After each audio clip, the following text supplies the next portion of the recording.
church, no, we will continue to be joined together, to be united, no, in purity.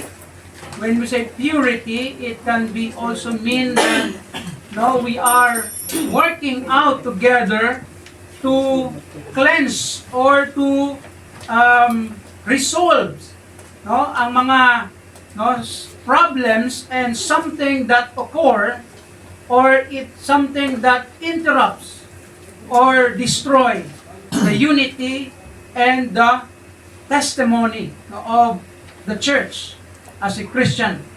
So this is also the goal of Apostle Paul when he wrote this letter.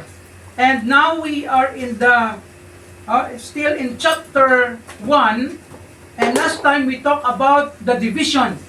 No, abolish the destructive division. Because the problem, or one of the problems of the church at Corinth is the divided groups. No, divided, hindi man not leaders, but the groups, the members, the Christians there were divided, and not only divided, no, as a group or may mga ano sila, no, favorite leaders. Kaya nagkaroon sila ng 4 na faction. No, I am with Paul, I am in Apollos, I am in Cephas, and I am in Jesus Christ.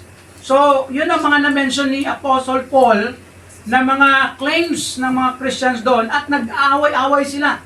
No, because of their perspective and because of their prerogative. No, kung sino lang ang gusto nila na maging leader o maging preacher or pastor no, sa kanilang church. So kaya that is the problem na Paul wants it to solve.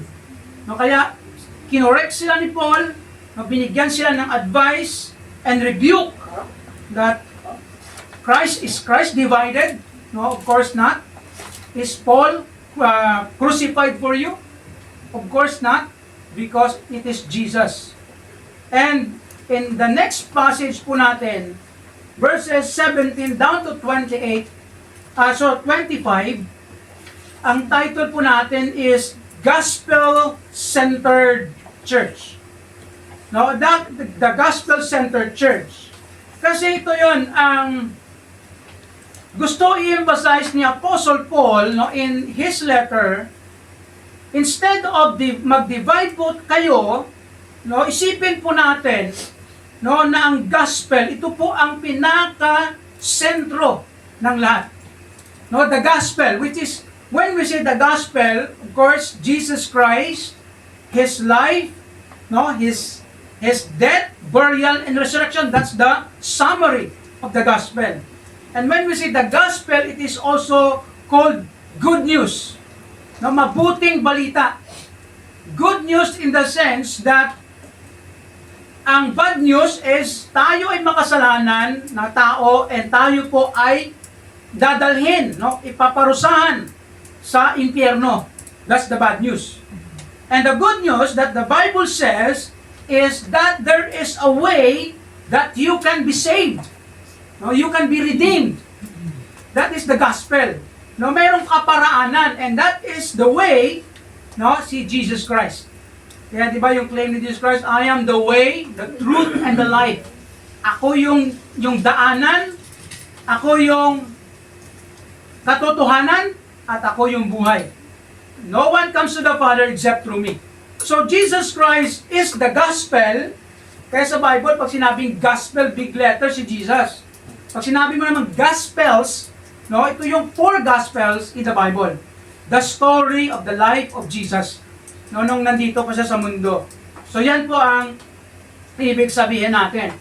So si Apostle Paul, nagbigay po siya dito ng mga emphasis no, regarding sa gospel. Kaya instead of we will be divided, distracted no, ng mga no, differences natin, mga personalities natin, yan kasi minsan ang problema. No, nagkakahati-hati sa personality, no, pagkakaiba-iba. Natural po yun. That's part of life. We are different from each other. Personalities, character, no, perspective, iba-iba po tayo. And it doesn't mean na tayo ay merong different personalities, magka-hati-hati na tayo. That is not what God wants us to do and to be. And that's why we can still be united in the church, no, in the sense of the gospel or the message, or in Jesus Christ. Kaya po tayo, we are one body, according nga sa Bible, no, different parts of the body, but we are one body. Magkakaiba po tayo, pero isa lang tayo sa katawan ni Jesus Christ. No, we are one. That's why we must be united. So in verses 17 down to 25, no, si Apostle Paul nag-emphasize dito sa gospel. When you say the gospel, interchangeably nasasabi din the cross or the cross of Christ. Kaya po ang gospel, the cross of Christ, no, parehas lang po yun. Kaya yun po ang pagkagamit ng Bible. So, here's the question. Why we must be a gospel-centered church? Bakit ba tayo maging gospel-centered? Pag sinabi mong gospel-centered, lagi po natin na bigyan ng emphasis and focus, no, kay si Jesus Christ, the gospel. Kaya minsan, no, nagkakaroon tayo ng mga problema, no, sa church pag nawala na po tayo ng focus sa gospel. Kay Jesus Christ, the good news, no, the most important thing in this life and in the church is the message of the cross, the message of Jesus Christ, the gospel that we need to preach, to teach, and to bigyan ng value.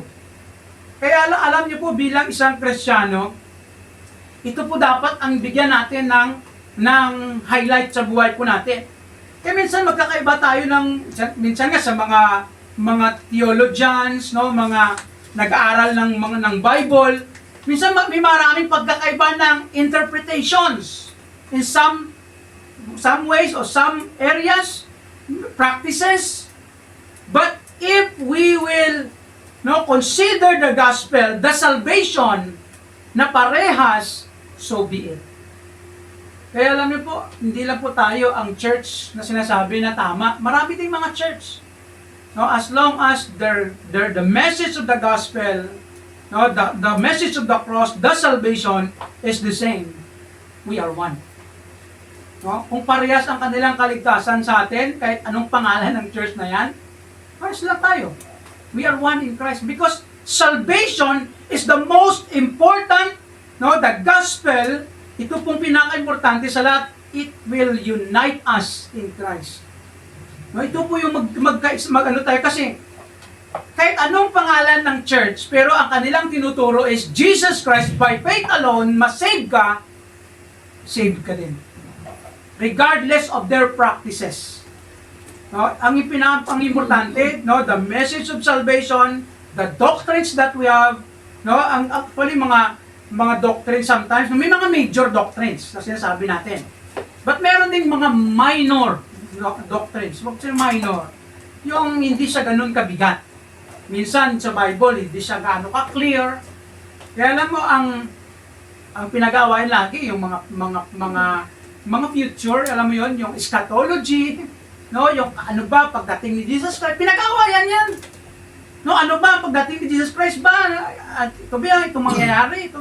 May mga pre-trib, mid-trib, may mga ganun pang term. But you know what? It's not really so important. Because if a person truly believes in Jesus, the gospel, he is saved. That's the most important thing. Kaya po sa atin ganito. Kaya tayo na Christian, kung siya ay Christian, tayo ay Christian, wala na po, hindi po maganda na tayo ay nagkakahati-hati. Tama? Nag-aaway-away, no, nagkakatampuhan. May tampuhan, minsan hindi natin maiwasan yun. Pero, as much as possible, as Christians, no, we need to learn to set aside those things for the gospel. Because ito yung pinaka-importante sa lahat. And this is God wants us to be and to do as a Christian. No, to be a gospel-centered church. Kasi alam niyo po ang gospel, no? Kung tayo po ay nagkakaisa sa gospel, no, sa message of the gospel, sa kay Jesus Christ, ma-learn po natin na ma-set aside our differences and let's join together, no, in Christ. Kaya ang priority natin is this. Kasi dito, sabi ni Paul in 1 Corinthians, no, the first thing that we need to consider, bakit no, tayo po ay maging gospel-centered, bakit i-prioritize natin yung message of the cross, the gospel, si Jesus Christ? Because number one, because the gospel is the priority of God. Ito po ang pinaka-top priority ng Diyos sa atin. No? As a church, as a group of believers, kaya po ang church, ito po dapat ang bigyan po natin ng emphasis sa buhay po natin. Kung paano natin no, mapa-highlight o ma-expand or ma-share, no, mapakita sa tao na we are the true church and we have the gospel message of the Lord Jesus Christ. Because this is the priority of God. Ito po ang gusto ng Diyos na makita at bigyan natin ng malaking bagay at pansin sa buhay po natin. Kaya sabi dito ni Paul in verse 17, let's go back because we talked about this last time, but we will go back to this verse. No, sabi niya, For Christ sent me not to baptize. Kaya di ba sa problema nila doon, no, probably nag-aaway sila because kung sino nag-baptize sa kanila, no, yun, doon sila maging loyal, no, maging faithful, maging follower. Kaya sabi ni Paul, no, the baptism is the secondary. Kaya sabi niya, for Christ sent me not to baptize but to preach the gospel. Ang pagpadala ni Jesus Christ sa kanya, ang pag-utos ni Jesus Christ sa kanya, no, hindi daw to baptize, although part yan ng commandments, ang pagbaptize. Kailangan mabaptize ang mga believer. Pero hindi yan sa primary, no, mission ni Apostle Paul is not to baptize, but to preach the gospel.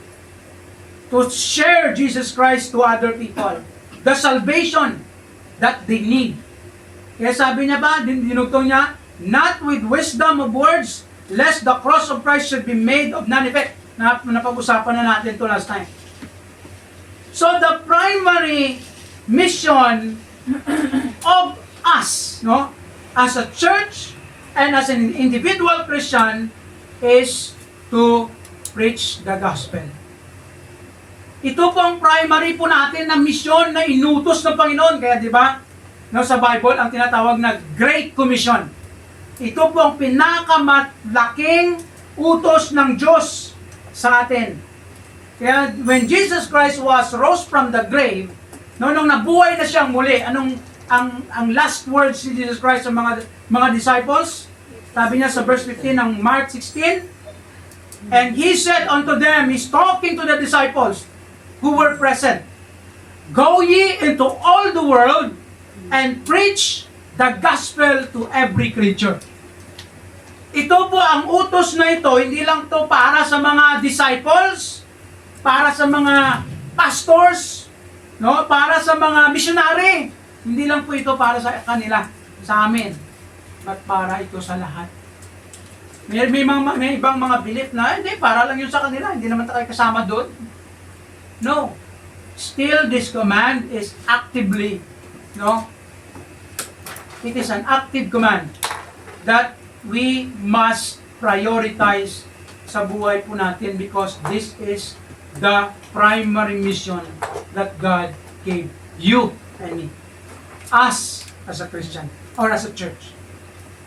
Kaya po ito pong tandaan natin.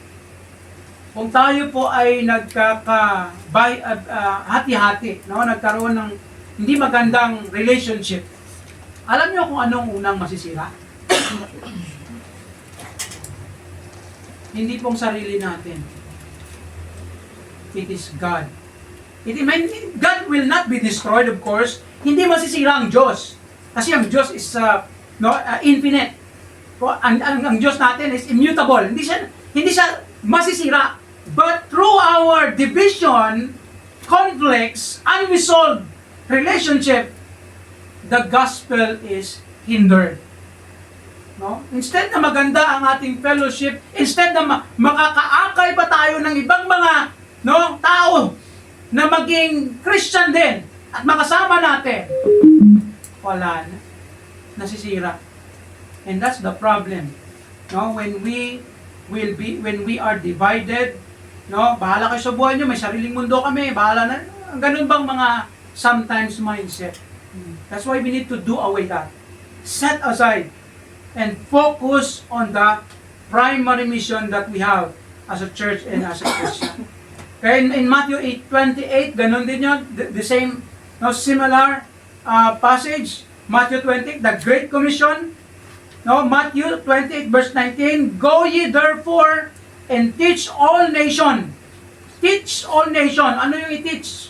About Jesus Christ. Baptizing them in the name of the Father and of the Son and the Holy Ghost, and teaching them to observe all things whatsoever I have commanded you, and lo, I am with you always, even unto the end of the world. Amen. It is the Great Commission that God gave to them and to us. And it is our primary mission. Ito po pinaka-top priority, pinaka-great, and the best that we can focus on is to share the gospel to those who are not yet saved. Ang problema ganito, pag yung isang tao, saved naman ako, bahala na kayo, subuhan nyo dyan. Minsan ganun tayo, basta okay na ako, bahala kayo dyan. Yun minsan ang mindset ng tao. And that it should not be as a Christian. We need to consider what God wants us to do in this life, as a Christian, and especially, as a church. And the second thing that we can consider, it is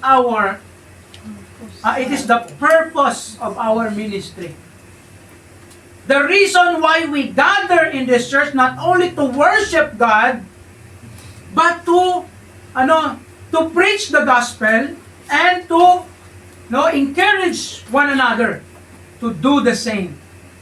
Kaya po ang ministry, lahat po ng ministry dapat nakasentro sa kay Jesus Christ. Kaya tawag, Christ-centered life. Christ-centered church. Katulad sa title natin. Gospel-centered. Kaya po ang isa sa mga purpose po natin na nag-i-exist ang church is to, ang tawag, evangelism, witness. Kaya po isa sa mga problema po ng church, pag tayo po ay nanghihina sa area na yan, the result as well is manghihina din ang church. I don't know if we noticed that. Ako, I also, sa term binubulayan or from just, recently, I also, think about that. And I am also admit that, Lord, I know that I have a part in this area, that sometimes, because of distractions, in many things, sometimes nawawala na ng focus and purpose na ito dapat ang bigyan ng pansin. Kaya last Sunday, if you remember, I announced that maybe this coming, next month, magkaroon tayo ng tawag nito, another ministry or additional na ministry na gagawin po natin, that there will be once a month that we can go to a place, a flat, a house, that we can have fellowship, prayer, and maybe evangelism if there are people who are not yet saved. So that is one of the things that we need to do. Because last time na we go out, we distribute tracts, inaubusan naman tayo ng tracts. Kaya medyo nagkakaroon tayo ng, hindi na natin napupurso ang tinatawag dito ng mission or evangelism. Kaya po, that is what we need to do. Because this is the most important, and the purpose of our existence is to share the gospel to every creature or every people na hindi pa saved. Kaya po, although ganito yun, there are many challenges in sharing the gospel. Kasi minsan, mahirapan ka mag-share, mahirapan ka rin mag-approach, especially, no? Kaya ang evangelism depende sa context yan eh. Context na yan, contextual yan. Kasi pag, katulad dito sa Macau, mag-approach ka lang sa mga strangers, sino ka ba? Baka scammer ka. Wala ka na, iwasan ka na. Tama? That's the context natin dito kasi maraming scammer dito. No? Mag-approach ka lang, ay, hello, kamusta ka na? Maghanap na para, wala na, hindi kaya papansinin mo eh. Because ang mindset kasi ganyan eh. Kaya isa sa mga effective na ministry of evangelism is through friends, through contacts, no, ng mga ka-flat mo, ka-roommate mo, no, so yun po ang way. Kaya po that will be our mission. And verse 18, for the preaching of the cross is to them that perish foolishness. We will explain this later. And unto us which are saved, it is the power of God. Kaya po tandaan po natin, the church that deviate from the main purpose and priority of the gospel is a dying church. And that is happening. Kaya po, we need to consider, no, that this, kung ano man, therefore, let us make sure that our church is following this primary purpose of God, which is to preach and teach the gospel to the people, especially to the unsaved. May mga tao naman na minsan kahit anong share mo hindi talaga maniwala. Okay, that's reality. May mga tao na no, i-reject tayo, no, tatawanan maybe tayo. That's part of our persecution or challenge. And that's why, as long as we do this, no, I believe that God will help us and bless us. Tutulungan tayo ng Panginoon because this is, no, the primary purpose ng Diyos sa ating buhay. Top priority. And second principle that we can learn from that, why we must be a gospel-centered church. Number 2, because this is the power of God. Kaya po yan ang sinasabi ni Paul.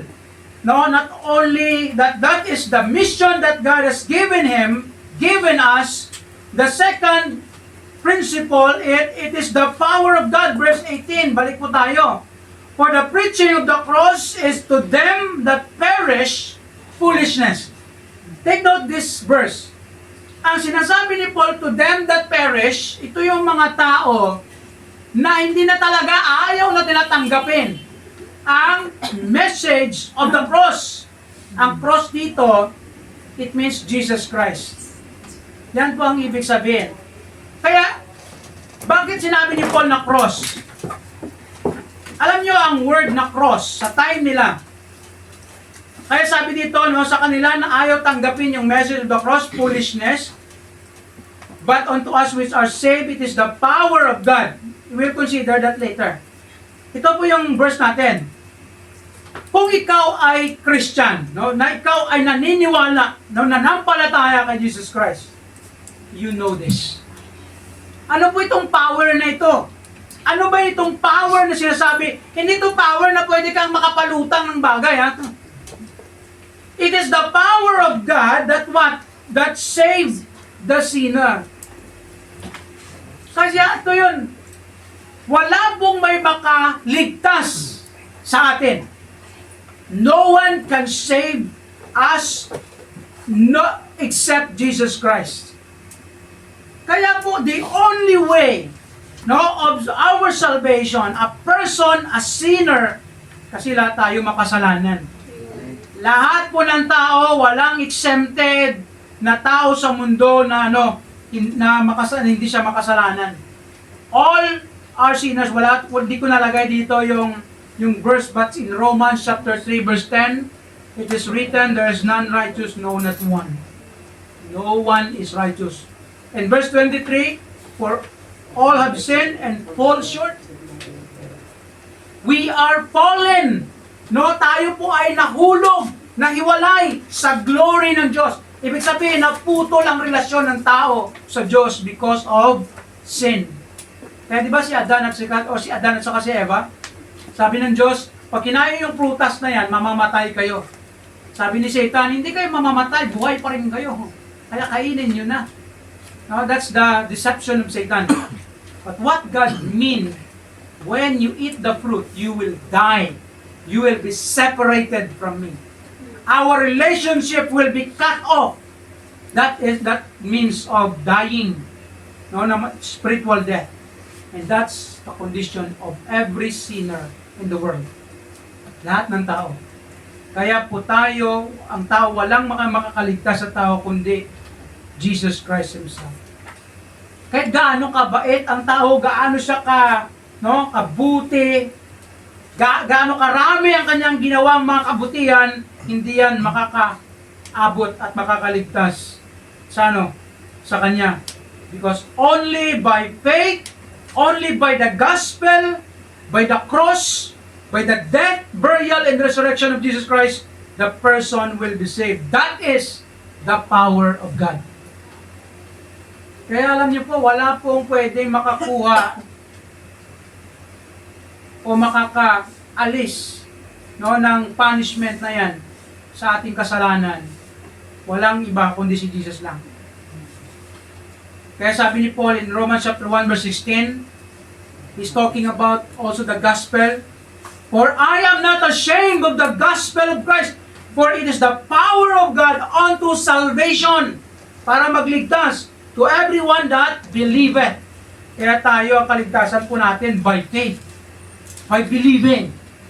Not by baptism, not by good works, not by rituals, not by religion, by the church, no!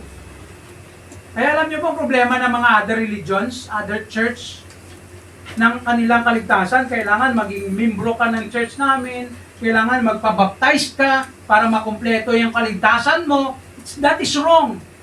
Meron pa iba, magbiging mabuti ka, gawa ka ng mga maraming mabuti at konting kasamaan. Ano yung ginagawa ng iba eh? Magnakaw ako, tapos magtutulong ako ng, di ba? Magnakaw ako ng milyon, bilyon, tapos tutulong ako ng ilang milyon lang. Magnakaw ako Robin Hood. Magnakaw ako ng isang tao ng mayaman, tapos tulungan ko 100. Robin Hood yun, no? Yun ang concept ng ibang tao. Akala nila na ang kanilang kasalanan, no, ma-atone, no, mabayaran ng kanilang kabutihan. Kaya ibang tao, gawa ko ng masama. Isang masama, 10 kabutihan. Pero yung isang masama niya, worse pa sa 10. No, yan ang mindset ng ibang tao, and that is wrong. Magsimba-simba tayo para mabawas-bawas ang kasalanan natin, dadagdag yan. Kaya pagsisimba, ang concept ng pagpunta sa church, kung ang mindset ng tao, magpunta ako sa church para mabawas ang kasalanan ko, nadagdagan yan. Dumami pa. Kasi mali yung thinking. No? Pagpunta mo sa church, mali ang motibo mo, kasalanan na yun. Di ba? Tapos, okay na ako. Nabawasan na kasalanan ko. Gagawa na naman ako ulit. Dumami kasalanan. Because that is not the way, and no one can pay the sins of the people. Only Jesus Christ. Kahit sabihin natin, nakulong naman yan ng 100 years. 100 years. So, siguro, ligtas na yan kasi nakulong na. Hindi, iba po yan. No, nag-suffer na siya. It's not.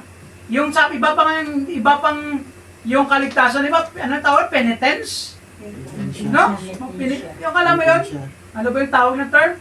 No, kaya pag Holy Week, no, malapit ng Holy Week, no, yung gagawa na iba, no? Pagpapapako sa krus, no, talagang yung sasaktan ng sarili, kasi yung inisip nila, para maging katulad kay Jesus na mabawasan yung kasalanan. And that's wrong. Because the only way that can wash away our sins, can save us, is Jesus Christ, the cross, the power of the cross, the gospel. Sabi dito, to everyone that believeth, to the Jew first, sa mga Jew first, and also to the Greek. Ang Greek yan, mga not Jew, mga Gentiles tayo. And verse 24, but on them which are called, both Jews and Greeks, Christ, the power of God, and the wisdom of God. Kaya tandaan nyo ha, the cross, Jesus Christ, the gospel, the same. No, it is the same, interchangeably. It is the power of God and the wisdom of God. Not only to save the sinners, but secondly, another power of the gospel is to shame the sinful. Pastor, anong pinakaiba ng sinner at sinful? Para pares ka naman yan, Pastor. When we say sinners, no, generally, that it talks about the people that we are sinners. Right? But when we say sinful, ito po yung mga tao na talagang they willfully, deliberately rejected the cross, rejected the Lord Jesus Christ. Kaya in verse 19, tingnan niyo po natin. Sabi dito ni Paul in support to verse 18, for it is written, is talking about quoting from Isaiah, no, from Old Testament, that the proof of this destruction or promise of God na totoo. For it is written, I will destroy the wisdom of the wise, and I will bring to nothing, no, the understanding of the prudent. Ano pong ibig sabihin nito? Yung wisdom of the wise, kasi nga isa sa mga problema nila sa church doon is yung nag-aaway-away sila sa kung sinong gusto nila na preacher, no, na leader sa church. Kaya gusto nila si Paul, si Peter, si Apollos. No, kasi isa sa mga reasons doon possible is no, ang kanilang the way sila magsalita. Especially si Apollos, eloquent, no, magaling siya orator or very persuasive, no, when he preach. Kaya maraming mayroong gusto sa kanya. And the context of Corinthians, no, ito po sila mga influence of Greek, no, ano tawag dito? Mga philosophers. Mahilig sila sa mga diskusyon, pag-aaral. Kaya ang tawag sila mga wise men. No, ito yung mga tao na ang tawag nila mga philosophers, hindi pilosopo. Yung pilosopo kasi iba yun, no? Yung mga philosophers, lover of wisdom, no, gusto nila yung mga deep study, no, ng mga bagay, reasoning, ganon 'yan. And will bring to nothing the understanding of the prudent. Yung mga matatalino na mga tao, wisdom or wise. Kaya 'di ba, sabi niya, quote to from Isaiah, na i-destroy sila. Paano sila ma-destroy? The message of the cross. Kaya sabi dito ni Peter, ni Paul, verse 20. Sabi niya, where is the wise? Sana to yung mga matatalino na ito. Mga, tawag nito, mga philosophers na ito. Where is the scribe? By the way, yung mga wise dito, na-refer po ito sa mga, yung mga, tawag nito, mga philosophers sa time ng mga Gentiles, ng mga philosophers. And the scribe refers to the Jews. No, itong mga Bible scholars, nag-aral ng Bible, sila yung mga scribe. Where is the disputer of this world? Mga debater, eloquent people. Hath not God made foolish the wisdom of this world? Kaya ganito yun ha, bakit sinabi nila foolish ang message of the cross? Punta mo na sa verse 23. But we preach Christ crucified, unto the Jews, stumbling block, and unto the Greeks, ito yung mga wise men, wise. Unto the Greeks, foolishness. The message of the cross, Christ crucified, bakit sa Jews, stumbling block? Pag stumbling block, ano yon? Nakakatisod para sa Jews. Bakit si Jesus Christ, the message of the cross, stumbling block? Kasi ganito yon. Ito yung understanding ng Hudyo. Sa time nila ni Paul, ang mga Hudyo, ang kanilang expectation of Messiah, no, si Jesus Christ, they are expecting a Messiah but not a crucified Messiah, but a conquering. Ibig sabihin parang hari. Ang kanilang iniisip na Messiah na Savior, darating dun sa time nila, tapos i-free sila sa Roman colony o Roman slavery. Yun ang thinking ng Hudyo, ng Messiah na si Jesus. Which is true naman siya, na sinasabi yan sa Bible na si Jesus Christ will come as a conquering king. Ibig sabihin siya yung maghahari siya. No? I-conquer niya yung mundo. Pero hindi pa yan mangyayari. Sa second coming yan ni Jesus Christ. But they forget that first coming of Jesus Christ is a crucified Messiah, Savior. Hindi po nila natanggap yon. And that's why sabi ni Paul sa mga Hudyo that time, no, stumbling block yung message of the cross. Bakit? Isa sa mga sinasabi din sa Bible, sa Old Testament, sabi doon sa, I forgot the exact verse, but cursed is the man who is hung on a tree. Kaya ang mga nabibitay o nako-crucify na tao, cursed yan ng Diyos. Kaya ayaw nila tanggapin si Jesus. No? Stumbling block para sa mga Hudyo, and unto Greeks, foolishness. Alam niyo kung bakit foolishness? Sa mga Greeks, sa mga wise, sa mga tawag nito, yung sabi ng yung mga eloquent, kasi yung mga Grecian kasi, yung kanilang nagbabattle sila ng kaalaman, reasoning, logic. Kaya hindi nila matanggap sa kanilang sarili, ano ba yan? Diyos yan, Savior yan, no? Hari yan. Divine, yung word na divine, no? Bakit siya Diyos namatay? Na-crucify? Kung Diyos yan, bakit namatay sa krus yan? Kaya para sa kanila, foolishness, hindi nila matanggap sa kanilang sarili na itong Diyos na divine na matay sa cross. Nakakahiyang kamatayan. That's why the Christians, the wise men, they cannot accept. And they said, that's foolishness. That message of the cross. And that's the way God destroy the wisdom of the world. Kaya alam niyo po, itong mga tao sobrang talino, hindi nila paniniwalaan yung gospel. Diba, mga scientists, ayaw nila yan. Hindi nila paniniwalaan ang mga, resurrection, hindi mo explain yan eh. Paano ma-explain yun, resurrection? Namatay, nabuhay. And they will not accept it, that's foolishness. Kabaliwan, hindi man kabaliwan, no?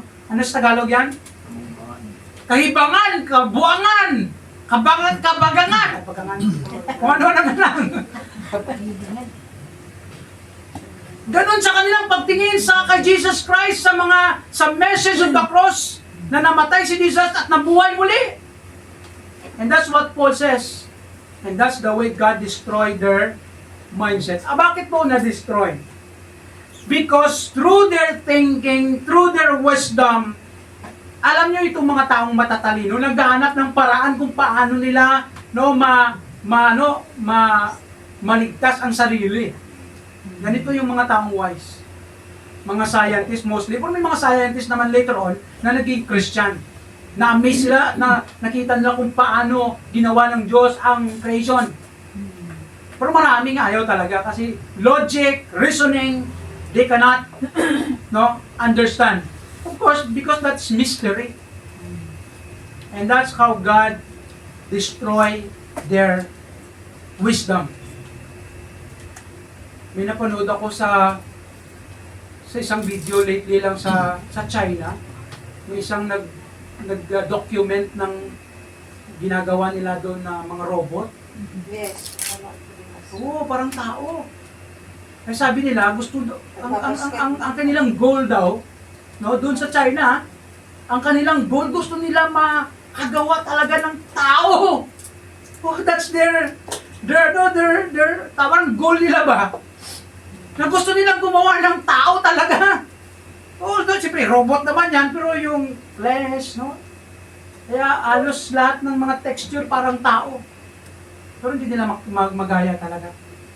No? Ang tinatawag natin na human. Kasi that is God's mystery, God's creation. Kaya sobrang talino ng mga tao na ito sila ay naging foolish. Kaya dito, here's our note from that. The gospel is powerful that can save and change people that will believe and make it as the primary purpose of life. Therefore, let us trust and focus on the gospel, for it will help us to be united and productive in our ministry. Kaya po tayo ng mga Christians, no? Balik po tayo dito. We need to go back to this purpose. And we need to keep trusting the power of God to save. And to shame those who will reject. And that's what God did. And then the third one is because the gospel pleases God. Ito yung maganda. Why we must be at the gospel-centered church? Because the gospel pleases God, or the preaching of the cross please God. Kaya sabi dito sa verse 21. Balik tayo sa verse 21. For after that, in the wisdom of God, the world by wisdom knew not God.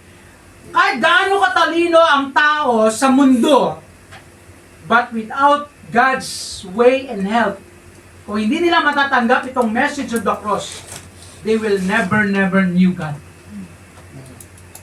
Kaya yung mga tao na matalino, pero hindi sila naniniwala kay Jesus Christ, mga bobo yan. No? Mga foolish. Sila ang foolish. Though they thought na foolish ang message of the cross. Kaya sabi dito ginamit ni Paul din yung term nila sa verse 21. It pleased God by the foolishness of preaching to save them that believe. Take note. Paul doesn't say that the preaching of the cross is foolishness. Kabuangan, kaibangan. Ginamit niya lang yung term, ang sinasabi nila na foolish, na preaching of the cross, ito pa ang nakakasave ng mga tao. Nakakadala sa Panginoon. Kaya alam niyo po, minsan ang problema sa tao kasi hindi sila naniniwala din sa heaven and hell. Tama? That's the problem of human. They don't believe. Maybe they will say, oh, there's heaven, but there's no hell. Meron ganun. Naniniwala sa heaven, paradise, pero walang hell. May isang reliyon na ganyan. Naniniwala ka sa hell, walang hell. Bakit ang Diyos loving, kind? Bakit siya gumawa ng hell? Eh, nasa Bible God made that hell for whom? For Satan. For the evil spirits. Para sa kanila yun, dapat. Pero dahil sa kasalanan, ang tao, kasama na dun. But, God still merciful and kind and loving by giving us the way mas-save tayo dun. Kaya nung sabi ng John 3:16, for God so loved the world, God loves you and me, that He gave His only begotten Son, Jesus Christ. Kaya pinadala niya si Jesus Christ pumunta dito sa mundo, nagkatawang tao, namatay, nagbayad ng kasalanan natin, nilibing at nabuhay muli, that whosoever believeth in Him should not perish. Hindi na dadalhin sa impyerno, but have everlasting life. Kaya ang isang tao na totoong nanampalataya, nagtiwala sa Panginoon, kung tinanggap si Jesus Christ, yan po ang tao na yan ay ligtas. May everlasting life. Buhay na walang hanggan. So when the gospel is preached, God is pleased. Paano yan? When we preach the gospel. Pag sinabi mong preach, pastor, ikaw lang naman, pastor, nagbe-preach. Alam niyo po, preach, teach, and share, it's still applicable. when we share the gospel to other people. When we tell the people that you need Jesus Christ, kailangan mong tanggapin, maniwala, manampalataya ka kay Jesus Christ para ikaw ay maligtas. Para yung lahat ng kasalanan mo, mapatawad, mawala, maugasan. Kahit gaano karami, kabigat, kalaki, ang kasalanan ng tao, kung siya ay lumapit, manampalataya kay Jesus, magsisi ng kasalanan, siya ay maligtas.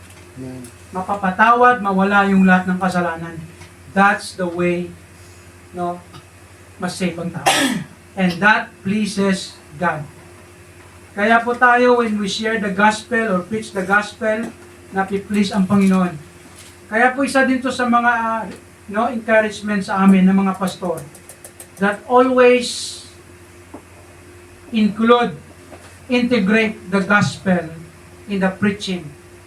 And this must be our goal in life as a church.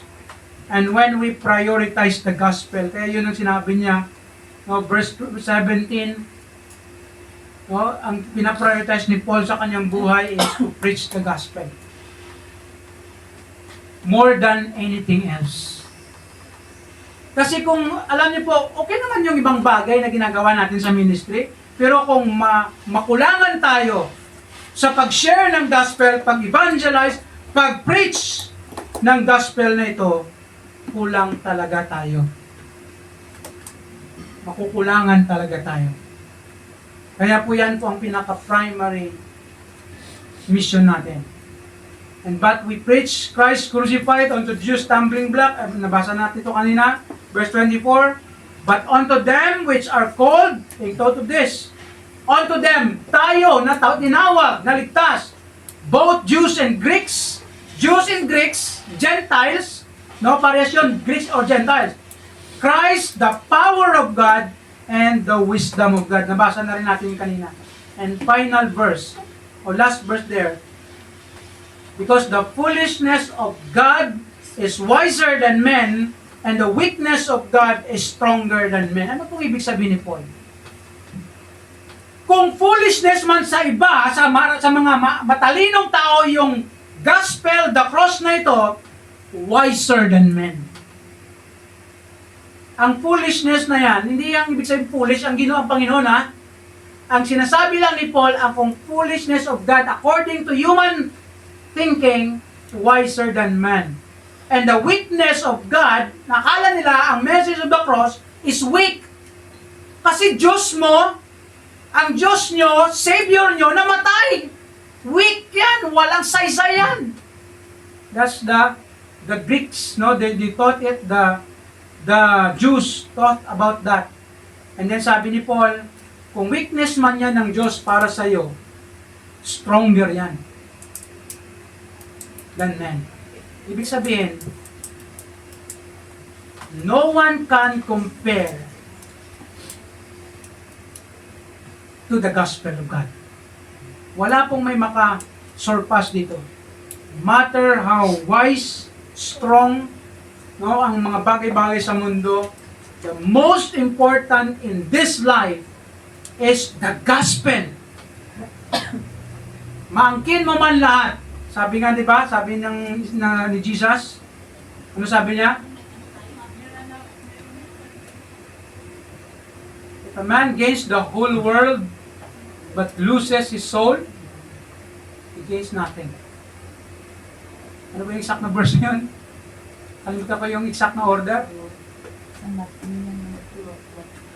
Sa Matthew yan eh.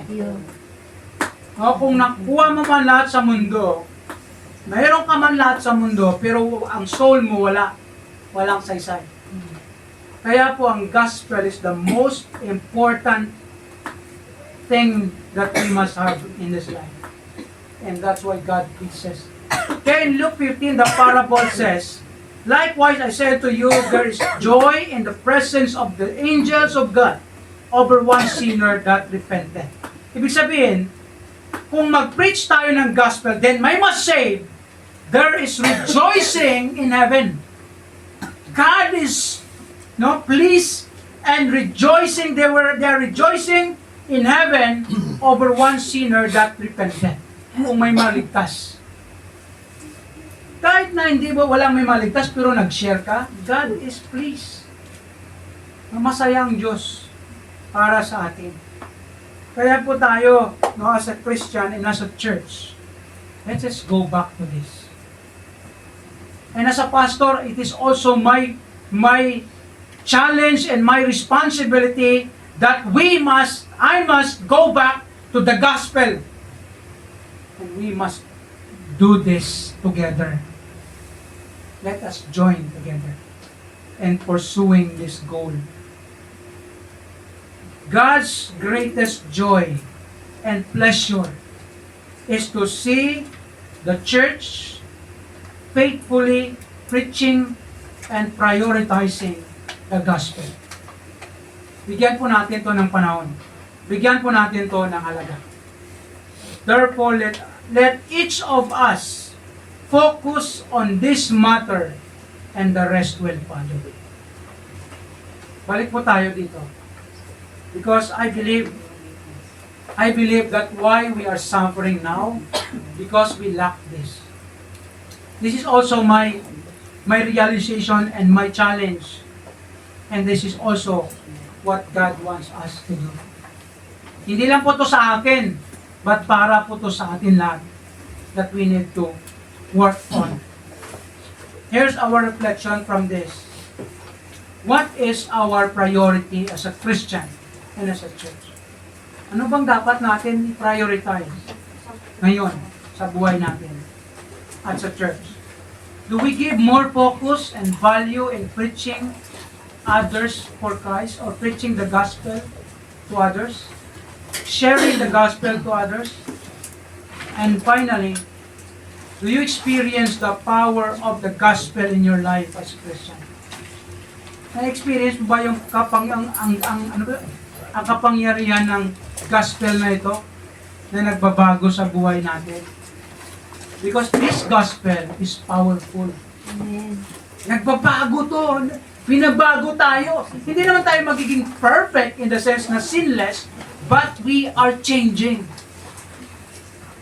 And maybe sometimes we fail along the way, but we are making up or getting up para magpatuloy ulit sa ating buhay bilang Kristyano at mapursu natin itong purpose ng Panginoon sa atin.